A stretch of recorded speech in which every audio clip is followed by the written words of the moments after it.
Hey, all my Sagittarius friends, welcome to my YouTube channel. My name is Teri Hunter. I'm an intuitive astrologer, and I'm here today to talk about Saturn's transit into Pisces and Pluto tipping its toe into Aquarius this year, 2023. We will start to feel this energy in March. And I want to just kind of address this because I think it's very powerful, important, as Saturn will be in Pisces until February 2026. And Pluto, while it's just dipping its toe into Aquarius this year for a few months before retrograding back into Capricorn, in January of 2024, it will move into Aquarius until 2044. And this is a significant change in energies. So for the sake of business, these videos are based on whole sign Western astrology. So I'm talking about Sagittarius rising when I'm referring to the houses. If you don't know your rising sign, you can go to any one of the free birth calculators on the internet. You just need your exact time of birth and location to determine your natal chart. Also, when I refer to dates and times, it's all in the Pacific time zone. So please adjust for your location in the world. All right, so let's start with Saturn moving into Pisces. This is going to be in your fourth house. Saturn by nature represents authority, tradition, history, duty, karma, obligatory energies where we persevere beyond our own emotional comfort. This is one of the requirements of Saturn. Saturn wants commitment. Saturn wants to build things in the material world based on sustainability rather than potentials and, probabilities. One of the things about Saturn is that initially Saturn has this feeling of throwing sort of this restrictive wet blanket on things. And Saturn has been in its houses of leadership and rulership for the last 4.5 to 5 years. First, Saturn was in Capricorn, then in its co-rulership of Aquarius. So Saturn was feeling very powerful and very comfortable. Now Saturn is in a sign that initially, for all of us, including Saturn, feels a little bit awkward and weird, because Pisces is extremely intuitive and emotional and empathic. And so initially these two energies feel conflicting. And yet from my perspective and from what I've learned from spirit, they're actually more cooperative than we would give them credit for. Saturn rules history, and it rules tradition, and it rules things that we have become comfortable with in this human structure. I'm not sure that when we, as astrologers, talk about Saturn, we perceive Saturn from anything other than a human perspective, which is why they refer to Saturn and Pluto as malefics. And yet I believe these planets are actually working for us, asking us to disrupt and to discard energies that don't serve us and to own ourselves in ways that is more natural to the truth of who we are, which is powerful co-creators. So when Saturn moves into Pisces, and Pisces is a very, as I said, empathetic and compassionate sign. It's also a very creative sign, and it does not like, it doesn't really like the ugly of the world. I hate to put it that way, but it feels like it's the best way to sort of categorize it. Because when Pisces starts to feel the ugliness of the world or the darkness of the world or the things that feel heartbreaking, I can't help but think about those ASPCA commercials with all the dogs in the winter, and you're like, it's so sad. But my point is this, is that Pisces inadvertently, when it doesn't like to see these challenging dynamics, it wants to escape. It can be a little bit it can want to mask, put a fog over, turn the other way. There's a lot of deception attached to this sign in this house. There's a lot of things that are unseen in this sign in this house, meaning Pisces.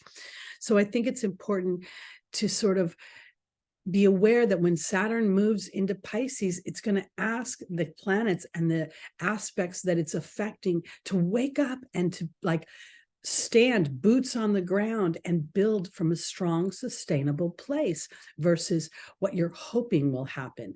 Oftentimes in romantic relationships, there's a great infusion and beginning of this connectedness. And then as we start to get back into our everyday habits and lives, it can feel a little bit as if there's an opening or a gap starting. And inadvertently, we try to capture that initial romantic energy. And I bring that up because this is very much sort of what this Piscean Saturn moving into Pisces feels like. It's like Saturn wants to just address things and get real from a human perspective. And Pisces is wanting to be compassionate and empathetic to the point maybe of even hurting themselves emotionally and spiritually. So we want to be aware of that because this initial transit is going to go, at least in 2023, from the 0 degree to the 7 degree. Then Saturn's going to retrograde back to the 0 degree before moving forward again in 2023. And I think this is very significant because we are in a 7-year. And we've also experienced, starting in October of 2022, a series of full moons at the 16th degree, which reduces down to a 7.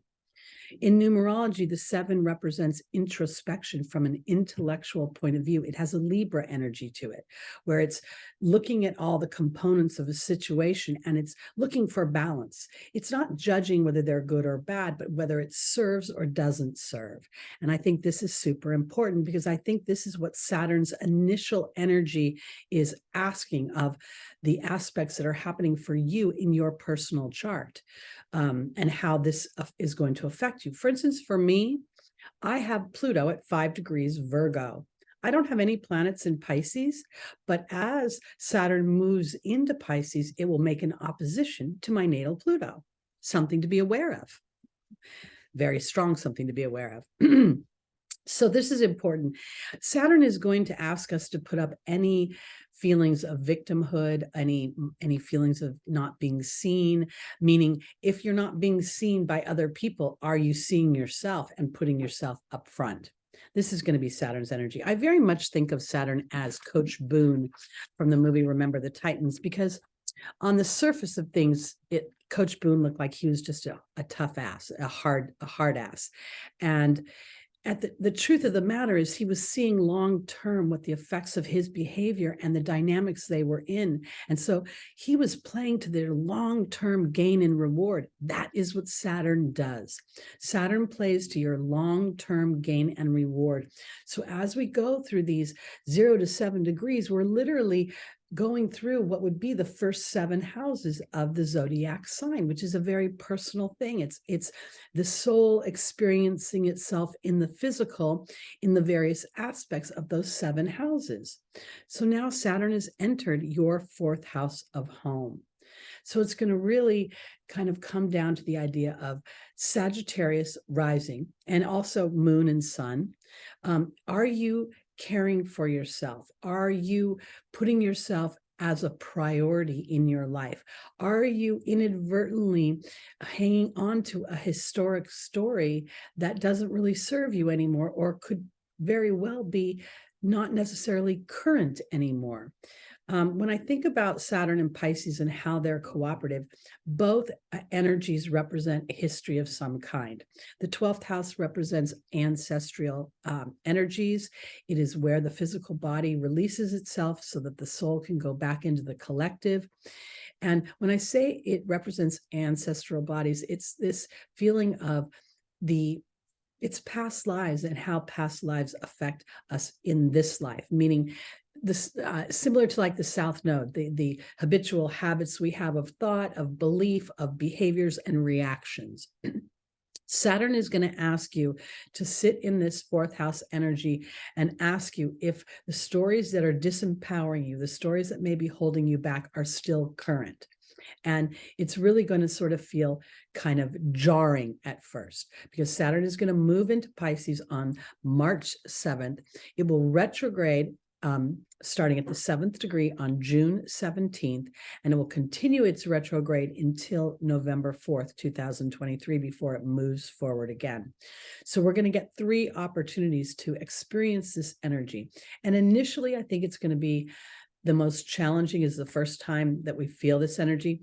As it goes retrograde, it's going to give us an opportunity to review and to really assess. And I want to offer it this way because there is elements to Saturn that's very much plays to the mundane of the human experience, meaning it represents the father, it represents our teeth and our bones, it represents old age, it represents our public status and our ability to create wealth within the material world. So if for some reason your fourth house, which represents the home, the mother energy, the nurturing energy, an intuitive energy, if indeed you have a challenging dynamic there, Saturn is going to ask you if this is really and I'm going to say this rather bluntly, Saturn's going to say, is this an excuse not to move your story forward? Because Saturn won't really respond to excuses. Saturn wants perseverance regardless of situations. And in doing so, will reward. Pisces, and I don't want to forget to mention this, Pisces is extremely creative. So the side of Pisces that falls into illusion and escapism is also the side of Pisces that is very creative and fanciful. So when we see these dynamics that are challenging, we have a road to choose. And this is, again, Saturn's influence. Am I going to escape from what drives me crazy or feels disillusioning or disappointing, or am I going to move towards a creative dynamic that can serve to unravel that story for me, make sense of that story for me? Pisces by nature is creative, compassionate, empathetic, it's imaginative. It is a spiritual connection, an intuitive knowing. There's a fluidity to it. There's also a sense of endings and completions as it rules the 12th house. And this ending could be the ending of illusions and the beginning of empowered co-creation. Illusions would not be, I have no money. That's not what I'm talking about. I'm talking about I have no power to make money. I'm talking about what you believe about yourself from the inside out. Sagittarius rules the big questions. Who am I? What am I? Why am I here? And in the fourth house, the home environment, your family environment, the country of your origin may influence that question. And you may ask yourself, what is the significance of my little drop of water in this huge ocean of humanity? It's important. So that's what I believe Saturn wants you to pay attention to as you persevere to create beyond what you can see with your eyes. Pisces by nature rules places where we sleep, where we feel unseen and alone. It rules the soul and soul's contracts, including past lives and ancestors and the ancestral influence. It involves there is an understanding here in Pisces there's the potential of an understanding here where we can see that disruption from the human perspective can create divine wisdom and again empower us to be more influential over our earthly experience. The challenging side of the Pisces is it rules fog and mist and emotional confusion, addictions of all kinds, any places the physical goes to escape from what it perceives as reality. And Saturn's initial energy into Pisces may feel jarring and make us want to escape. But again, this is where I would encourage you to escape into those creative avenues that actually sort of become meditations when you get in the zone of your creation.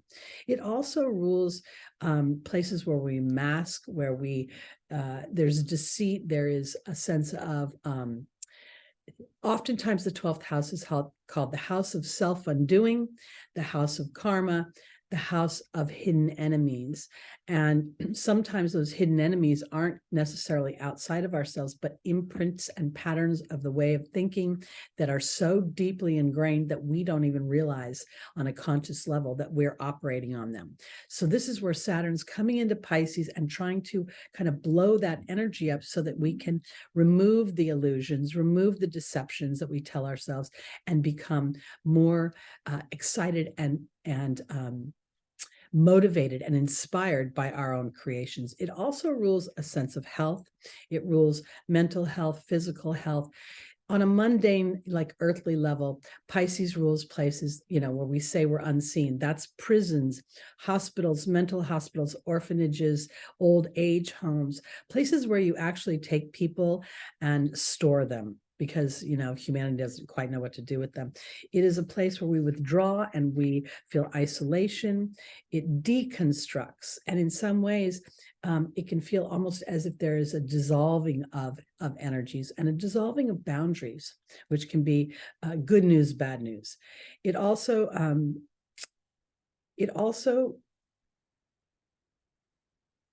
in those boundaries being blurred between what is you and what is me, there is a awareness that Saturn is going to influence about putting in healthy boundaries. And I want to offer it sort of like this.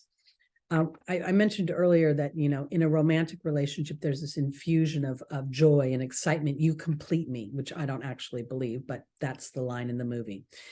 That energy under normal circumstances tends to subside, which when it subsides can create an alert as if something is wrong. And this is where I think this is where Pisces may want that continual romantic energy to, as if that is normal, and may keep trying to recapture that. And this is where you can trip yourself up a little bit. So in your fourth house, because now we can take the family of origin and also the family you create.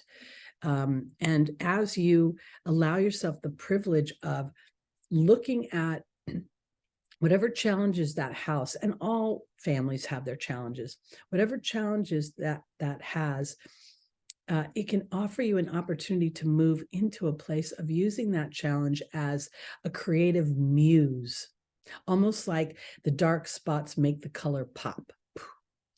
The other thing I wanted to mention is that the 12th house is also a place where we do scientific research, where there's laboratories, anywhere there's quiet, a library, a museum, all these kind of places, kind of our 12th house energies. So on a more worldly level, as Saturn moves into Pisces, we may see a little bit of restriction coming again about how we rule our bodies, about the requirements. Pisces by nature rules the fluids of the body, the lymphatic system, as well as the feet, but it rules transmitted diseases like STDs and any illnesses that we commingle. So there may be on the outside world some rules and regulations that come up about that initially. Okay, so now let's talk about Pluto tipping its toe into Aquarius this year. And I think this is, again, a very powerful energy, because while Pluto is not in Aquarius for a very long period of time, it is at the 0 degree for the whole time that it is in Aquarius. So there's going to be this feeling of this rush of energy. It's going to feel very different than Pluto felt in Capricorn, because Aquarius is very liberating and very rebellious, whereas in Capricorn, it's more following the rules and the regulations of traditional structures and historic dynamics, historic governmental structures, etc. So we're going to see Pluto enter Aquarius on March 23rd, just a few weeks after Saturn moves into Pisces. So these two planets are kind of at the same time, this whoosh of energy, which I think we're going to feel as if there's a rainstorm outside. It's going to continue through Aquarius up until May 1st, where it will retrograde, heading back towards Capricorn and re-entering Capricorn in June, on June 11th. It will stay in Capricorn and do its final deconstruction of any old structures that are holding us back. And then it will move forward, arriving back into Aquarius in January 2024 and stay there until 2044. So not only will we see a lot of shifting and changing in our own worlds, we'll see it in the outside world as well. Pluto is going to enter Aquarius in your third house. The third house by nature rules it's ruled by Gemini, so it's a very communicative house. Here in Aquarius, we are seeing sort of the higher octave of Mercury, or Gemini, I should say. Gemini rules our everyday thinking, the dispensing information that we hear on the news, and it's very quick, and it's sort of superficial news. Here in having Pluto move into Aquarius, what we're seeing is Uranus rules Aquarius, as does Saturn, but we are going to see this higher octave of thought. This is where we kind of take the Aquarian energy and we're like thinking outside the box. We're thinking in ways that seem foreign and a little bit crazy maybe to those that are married to the 3D structure. Now, the third house rules, again, our thinking, our speaking, our teaching. It rules our siblings. It rules our cousins. It rules the family history in some respects, but in this way. We learn about ourselves. We go into the first house of discovering ourselves and our body. We go into the second house of discovering our voice and starting to create skills.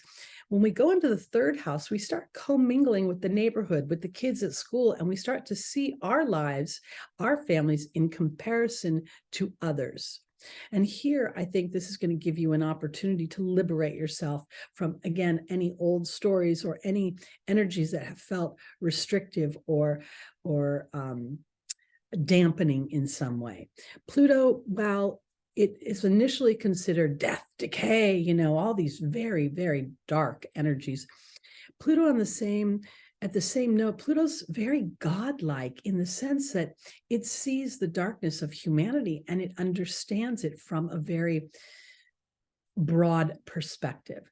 Meaning, if you've ever seen the movie The Shack, this would be a great depiction of how Pluto, and if we look at how God depicted mankind and the darkness and the light that this earthly plane fosters, there was a sense of, in the movie, where God understands that the dark serves the light and that everything has a common thread through it.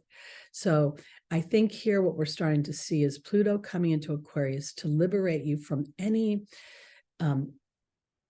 old stories about your family dynamic. And I'm saying this because we've got a fourth house, third house influence going on here. So as Saturn's bringing up the history, Pluto's allowing you to transform it, to bring it into a place where initially it felt like the caterpillar walking on this little twig with very little sight into this, beautiful butterfly that has the ability to fly above the situation and see things from a different perspective. And this is going to give you just a glimpse of what's going to happen, because again, we're at the 0 degree this year, meaning Pluto will remain at the 0 degree of Aquarius. So what you're getting is a glimpse of what's going to move forward. Now, let me offer it this way, because I also think that the third house has a lot to do with our work environment and the things that we do every day. If you are a stay-at-home parent, you work every single day, making sure your children are taken care of, etc. Because I don't want to take away from that, because I believe here that Pluto can transform your third house into a place where you are making resources and feeling power in a way you haven't before. Aquarius rules our hopes and our dreams. It rules the World Wide Web. It rules cosmic consciousness. It rules huge, big concepts, just like Sagittarius does. And so here, I think that there's an opportunity for Sagittarius to use the dark side of whatever Pluto's energy has been in your life to renovate yourself, to liberate yourself, to, in many ways, feel free in your mind from where you have walked previously. I don't believe that the human really releases anything, but I do think we can incorporate something to intuitively feel a familiar energy and then take and make choices based on the wisdom of previous experiences versus the, oh no, is this happening to me again? Okay. So to recap, we're seeing Saturn coming into your fourth house, bringing up any family history that may be holding you back or feeling repressive or restrictive in some way, and allowing you to renovate that. This may have a lot to do with the influence of the father in your life, as Saturn rules the father. as does the sun. And it may be, and you don't have to have a father. It could be a lack of a father. It could be all the dynamics of the paternal influence on you. And then I believe that Pluto is giving you an opportunity to really look at those situations, look at those dynamics, and renovate them, to transmute them from what appears to be maybe a little bit of darkness into the light. And I want to offer it this way because I keep seeing Gwen Stefani popping around in my head. And when Gwen Stefani, who is a Libra sun, had Pluto squaring her Libra sun, her marriage fell apart. And then she thought her life was over. That would be very Plutonian. And then she met Blake Shelton and she fell in love with somebody, and she has been like at DEFCON 500 of happiness for the last 7 or 8 years. You can see it on her face in every picture she takes. She literally glows. So if Pluto is coming in and removing something in your third house, I think that it's really powerful for you to seek out the high ground. How does this actually serve me versus making me feel a little bit like the rug is being pulled out from underneath me? Because there could be much greater happiness ahead. And when you're authentic with the way you look at things, meaning, well, I was enjoying that, but when I really look at it, I would have preferred, this element or an element here, then we can start to allow for those things to come into your physical experience. Okay, let's go on to some dates for what's going to happen this spring. I'm just checking my notes real quick. Okay. All right. So here we go. On March 7th, as I said, Saturn will move into Pisces. It will stay at the 0 degree for about a week until the 15th in your 4th house. And then on the 23rd, Pluto moves into 0 degrees of your 3rd house. I think that this energy in the beginning of March is going to feel very, very powerful and very, a little bit, I want to say jarring. I want to say I'm a little bit off kilter in the beginning, but at the same time, I think if I just sort of, I almost want to say lay back and observe before I take action. I think that'll be very powerful. We're also, I'm going to bring this up in a little bit. In May, we're going to see Mars move into Leo. And I think this, again, is we're feeling a series of shifts of planets from one sign to another, where we're going to feel the energies very palatably. So we're also going to be experiencing eclipse season this spring. And the first eclipse is on April 19th. It's a solar eclipse at 9:32 p.m. Pacific time at 29 degrees, 50 minutes of Aries in your 5th house on the cusp of the 6th house. And a lot of, when I look at astrology sites, a lot of them are putting this at the 0 degree, which feels a little odd to me because that shoots me back to the other side of the house of Aries.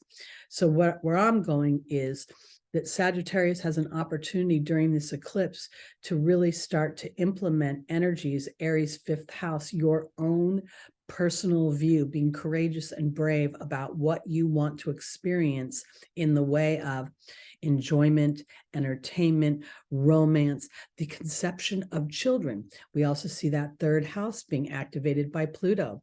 Those of you that have wanted to start a family may find that on the books. And it may be quite surprising, especially if you've been trying to have a family and then you gave up, and then all of a sudden, you find yourself in a way of, I don't want to take men out of the picture, but when you find yourself pregnant. So, because I want to offer it this way. This is an example of what resistance does. Like you could be trying and trying and trying. And if you think of the energy of a trying to birth myself and my own personal expression, that's that 5th house energy. And I'm efforting is actually slowing things down.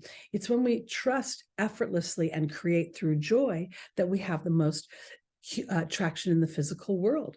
So I believe that there's a potential here that this eclipse, as we feel this coming in, and it has a 6-month influence, has an opportunity to shift the way you make money. Taurus is your 6th house of service and employment, and Aries being your 5th house of creation. There could be a potential that you are implementing something new in your work environment. If indeed you want to create a family, this could change what you do for a living in being of service to your family and your children. On the 1st of May, Pluto retrograde. Pluto has gone retrograde at the 0 degree, and now it's making a square to the nodes. This is kind of an ongoing theme, because as Pluto transits between Aquarius and then back into Capricorn, and the nodes themselves will be shifting signs this year. I believe it's in the summer. It's going to go from the Taurus, Scorpio axis to the Libra, Aries axis. So Pluto's going to be having a conversation with the nodes throughout this whole period of time. Now, the South Node represents our past lives, the things the soul is familiar patterns of thought, familiar reactions to things, familiar ways of experiencing the earthly journey. The North Node is a point of conception. I want to experience that. I'm stretching for that. So here we're going to see Pluto making aspects to the North Node quite a bit during this springtime. And I think this is really Pluto trying to disrupt whatever is holding you back so that you can get to that experience that seems a little bit out of reach. So when Pluto starts to square the nodes, this is going to be in your 6th and 12th house, meaning Taurus is your 6th house and Scorpio is your 12th house. It's going to bring up any old patterns of being of service in a dutiful way to ancestral dynamics that aren't serving you. And when I say ancestral dynamics, I mean, like, here I see a lot of family going on with Sagittarius. So there could be things that are unsaid within the family, but that you feel obligatory towards or obligated towards. And I think that this is going to really bring that up, and it's going to come up at a time for you to discern whether it works for you and is creating happiness for you, or just putting you in a position of sort of continuing to foster an energy that could be out of balance.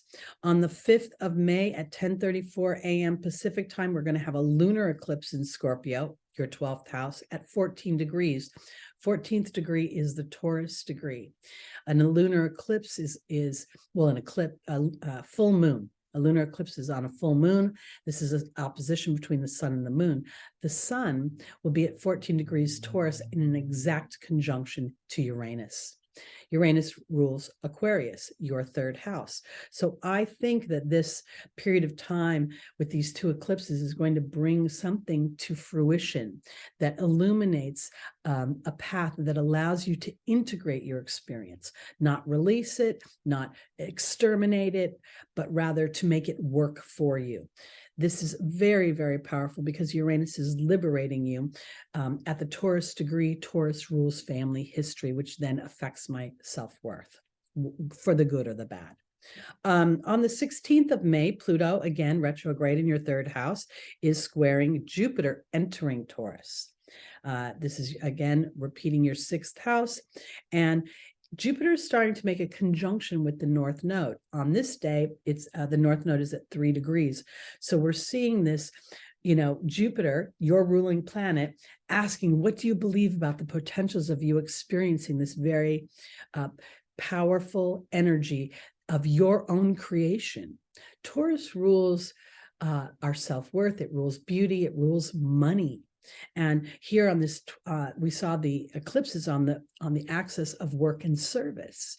So I think there's a real potential here for you to start to implement some things into your everyday life that up until now may have seemed impossible to manifest.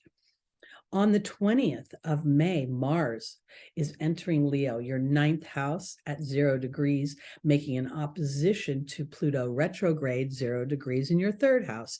And this is making a T-square to Jupiter and the North Node. Jupiter at the 1st degree, the North Node at the 3rd degree in your 6th house of Taurus. So we see Mars for the first time in what feels like almost a year in a sign that it feels comfortable in.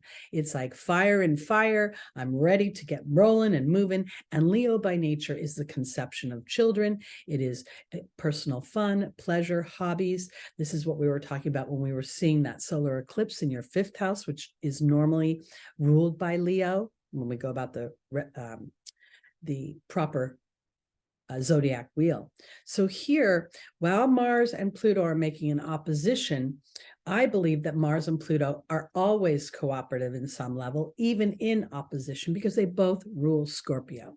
So here, I think that this is really about Mars has now got all these 9th house energies. I can move into a new place. I can do things I'd never done before. I can create from a higher perspective. I can go back to school and get my master's degree.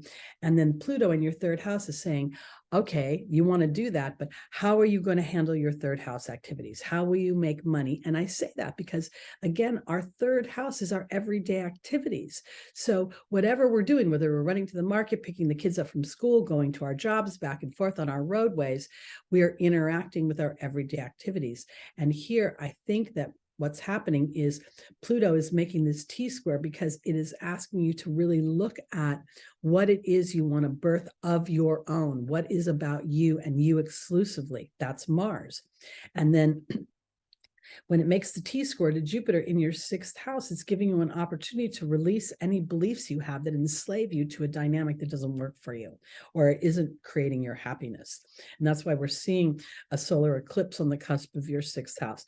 We're seeing Pluto making aspects to your 6th house over and over again, because it's giving you an opportunity to shift how you view your service to others and your health, your stress level. On the 2nd of June, we will see Saturn in your 4th house of Pisces making a sextile now to Jupiter and the nodes at 3 degrees in your 6th house. So Saturn is saying, as you look at your family history, as you are willing to endure beyond your own emotional comfort, we will make Saturn and all our energies will make a positive or harmonious aspect to your beliefs and what it is you want to experience. We talk about Saturn providing reward, but it's like a footnote when we talk about Saturn. We mostly concentrate on the depression and the isolation and the fear and all the challenging kind of dark sides of Saturn. But Saturn is really, it's sort of this, encapsulation of the human experience, because the human comes in behind the 8 ball. In certain religions, you come in, you're born a sinner. You haven't even done anything yet. So this is really Saturn asking us to look realistically at the dynamics and to decipher between what is constructive human structures and what is destructive human structures. So I think this is really important, because while Saturn is making a sextile to Jupiter and the nodes, the North Node, it is also making a trine to your South Node in the 12th house. So you could have an epiphany. You could have what I call, in some ways, a previous divine disruption leads to some sort of reconciliation where you have an understanding as to why you walked through that challenging path. And now it creates benefit, because the 12th house also rules creativity, and in a really big, big way. Filmography, photography, dance, ballet, poetry, all those beautiful sort of warm, fuzzy feelings of art and beauty. That's the only way I can put it. So I think this is super important. And we're seeing the threes here. Jupiter's at 3 degrees and the North and South Node are both at 3 degrees. So I think this is a Geminian degree, making me aware of my thoughts, making me aware of patterned thoughts. I don't know if you've ever been, kind of walking through your day and then suddenly realizing that you're thinking about something you didn't even realize you were thinking about. This happens to me a lot when I'm in the laundry room and I'm like throwing clothes from one washer to the dryer. And I'll find myself having these conversations. Now I'm an Aries rising, so they're kind of, you done me wrong conversations. And when I catch myself having these conversations, I realize I've put myself in a thinking pattern that is having a disruption with people who aren't even in my existence. They're not even in my physical presence. So as I become aware of that, I shift my thoughts so that the universe can then start to provide new experiences for me to anchor in and to see my own progression in this on this planet. On the 11th of June, Pluto again still retrograde at Pluto is still retrograde, but it is now entering your second house of Capricorn. This is an opportunity again. The second house by nature rules my self-worth, my skills, my voice, my possessions, meaning, my couch, my beauty, my sense of beauty, my sense of feeling cozy and feeling comforted. The second house is naturally ruled by Taurus. So as Pluto goes into those last degrees of Capricorn, you're going to get to revisit the structures that you have built the house of your mind upon and the permissions you've given yourself to use your skills and to look at your sense of self and redefine it in many ways. Pluto's a redefiner. So it will continue to retrograde until October.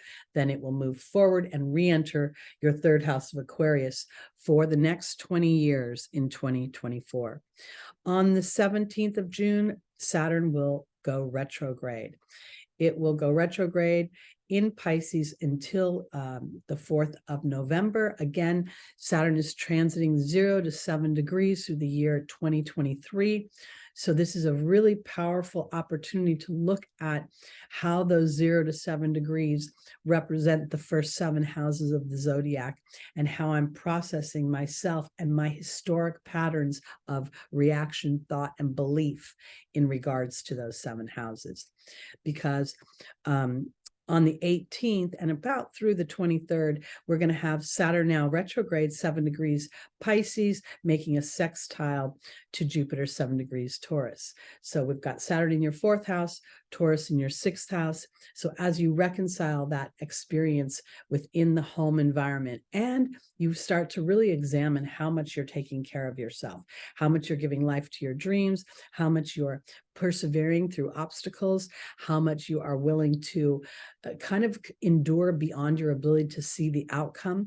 And this is where Jupiter and Saturn in a sextile will very much start to bring forth reward. And at first, I think that reward will be emotional. It'll be still in an unseen place before it's visible to the outside world and other people. And I think this is super important for Sagittarius because as you're working through some of the environmental influences of your upbringing and the experience you had with your siblings and your schoolmates. I think it's going to be very liberating and very, I almost want to say connective, because I feel as if when you put those dots together, you start to realize how they connect to the higher vibrations of what you want to experience and who you are on this planet and what you represent.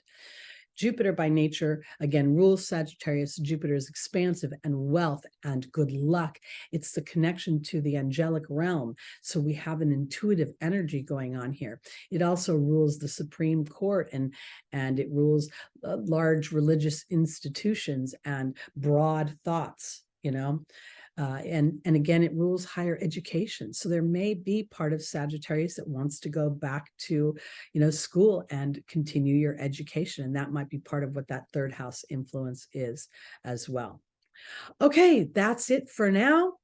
If you'd like to book a reading with me, my information is below. Reach out. I'm available. Please join me Sunday mornings live, 11 a.m. Pacific time for our weekly horoscopes. This is where we get the angels' advice for traversing the transits. And I will be back with our March monthlies and more content. So please like, subscribe, hit that notification bell, and please comment. I don't always get a chance to respond, but I do read all the comments and send y'all love bubbles as you send me your good wishes as well. So thank you so much, Sagittarius. I will see you soon. Peace out.